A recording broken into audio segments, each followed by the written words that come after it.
ఏది అయినా చెయ్యి ఆచి చికెన్ మసాలా. ఆచి చికెన్ మసాలా. ఇరాన్ యుద్ధం అమెరికాను ఊహించని నష్టాల్లోకి నెట్టింది. అనేక అమెరికన్ సైనిక నిఘా విహంగాలు నేలరాయాయి. శత్రువుల దాడులు, సొంత దళాల పొరపాట్లు, ప్రమాదాలు ఏదైతేనే మొత్తానికి 21 రోజుల యుద్ధంలో బిలియన్ల డాలర్ల సంపద బూడిదైంది. ఇప్పటి వరకు అమెరికాకు చెందిన 16 లోహ విహంగాలు ధ్వంసమయ్యాయి. ఇప్పటి వరకు అజేయ శక్తిగా పేరుగాంచిన F-35 యుద్ధ విమానాన్ని కూడా ఇరాన్ దెబ్బకొట్టింది. ఇరాన్తో యుద్ధంలో అంచనాలు తప్పి అమెరికాకు గట్టి ఎదురుదెబ్బలు తగులుతున్నాయి. 21 రోజుల యుద్ధంలో 16 అమెరికా సైనిక విహంగాలు ధ్వంసమయ్యాయి. వీటిలో ఎక్కువ శాతం ప్రమాదాల వల్లే అమెరికా కోల్పోయింది. యుద్ధం ప్రారంభంలో అమెరికా మిత్రదేశమైన కువైట్ ఎయిర్ ఫోర్స్ ఇరానియన్ డ్రోన్లు, క్షిపణుల్ని కూల్చబోయి పొరపాటున 3 అమెరికా F-15 యుద్ధ విమానాలను కూల్చేసింది. ఒక్కో F-15 ఫైటర్ జెట్ ఖర్చు భారత కరెన్సీలో సుమారు 800 కోట్లుంటుందని అంచనా. అలాగే కువైట్లోనే ఆకాశంలో ఇంధనాన్ని నింపే KC-135 అనే భారీ రీఫ్యూయలింగ్ ట్యాంకర్ ధ్వంసమైంది. ఈ ఘటనలో 6 అమెరికా సైనికులు ప్రాణాలు కోల్పోయారు.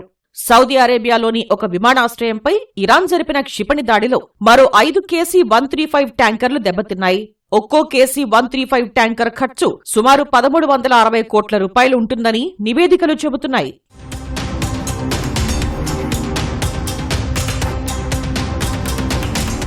ఇక అమెరికాకు చెందిన అత్యాధునిక రీపర్ డ్రోన్లు ఈ యుద్ధంలో దాదాపు 10 వరకు ధ్వంసమయ్యాయి. అయితే వీటన్నింటినీ దాదాపు ఇరానే కూల్చినట్లు అంతర్జాతీయ మీడియా తెలిపింది.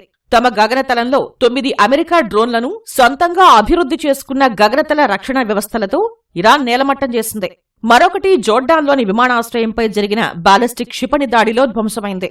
ఒక్కో రీపర్ డ్రోన్ ఖర్చు దాదాపు 250 కోట్ల రూపాయలు. సాధారణంగా రీపర్ డ్రోన్లను అత్యంత ప్రమాదకరమైన ప్రాంతాల్లో నిఘా కోసం ఉపయోగిస్తారు.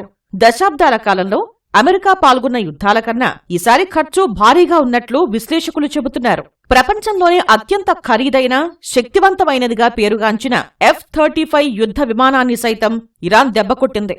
యుద్ధానికి ముందు వరకు వీటి వేగం కారణంగా సంభవించిన ప్రమాదాల్లోనే ఇవి ఎక్కువగా ధ్వంసమయ్యాయి.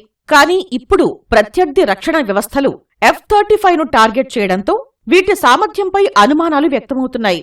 రాడార్లకు చిక్కకుండా దూసుకువెళ్లే సామర్థ్యం గల F-35 అత్యవసరంగా ల్యాండ్ అయినట్లు అమెరికా తెలిపింది.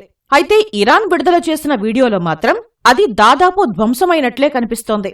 ఈ దాడి నిజమైతే ఈ యుద్ధంలో ఇరాన్ కూల్చిన తొలి అమెరికా విమానంగా ఇది నిలవనుంది. ఇరాన్ క్షిపణి లాంచర్లలో దాదాపు 60% ధ్వంసమయ్యాయని పశ్చిమ దేశాలు అంచనా వేస్తున్నప్పటికీ ఇరాన్ ఇంకా గట్టిగానే ప్రతిఘటిస్తోంది. అరబ్ దేశాల్లోని కీలక ఇంధన కేంద్రాలపై పెద్ద ఎత్తున దాడులు చేస్తోంది. యుద్ధం ప్రారంభంతో పోలిస్తే ఇప్పుడు దాడుల తీవ్రత 90% తగ్గినట్లు అమెరికా రక్షణ కార్యదర్శి పీట్ హెగ్సెత్ చెప్పారు. అదే నిజమైతే $200 బిలియన్ అత్యవసర రక్షణ నిధులు కావాలని ఎందుకు కోరుతున్నారనే అనుమానం నెలకొంది. యుద్ధంలో జరిగిన నష్టాలపై అధికారికంగా స్పందించేందుకు అమెరికా సెంట్రల్ కమాండ్ నిరాకరించింది.